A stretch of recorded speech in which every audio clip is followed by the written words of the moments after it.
Hello and welcome back to our channel. In this tutorial, we will be showing you how to share a thread to WhatsApp status on your Android device. Sharing a thread is a quick and easy process that can be completed in just a few steps. To get started, open the Threads app on your Android device and choose the thread you want to share by tapping on it.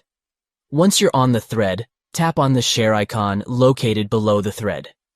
This will bring up a menu of sharing options. From the available options, select Share Via and then choose WhatsApp. This will take you to the WhatsApp app where you can choose the chat or status you want to share the thread with. To share the thread to your status, select My Status from the available options.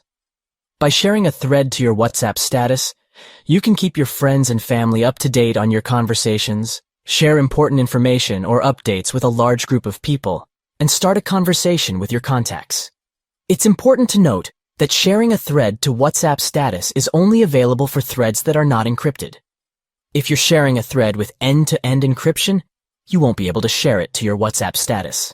In conclusion, sharing a thread to WhatsApp status on your Android device is a simple process that can be completed in just a few steps. By following the steps outlined in this tutorial, you can easily share any thread you want to your WhatsApp status and keep your friends and family up to date on your conversations. Thank you for watching this video. We hope you found this tutorial helpful. If you have any questions or suggestions for future videos, please let us know in the comments section below. Don't forget to like and subscribe to our channel for more helpful tips and tutorials.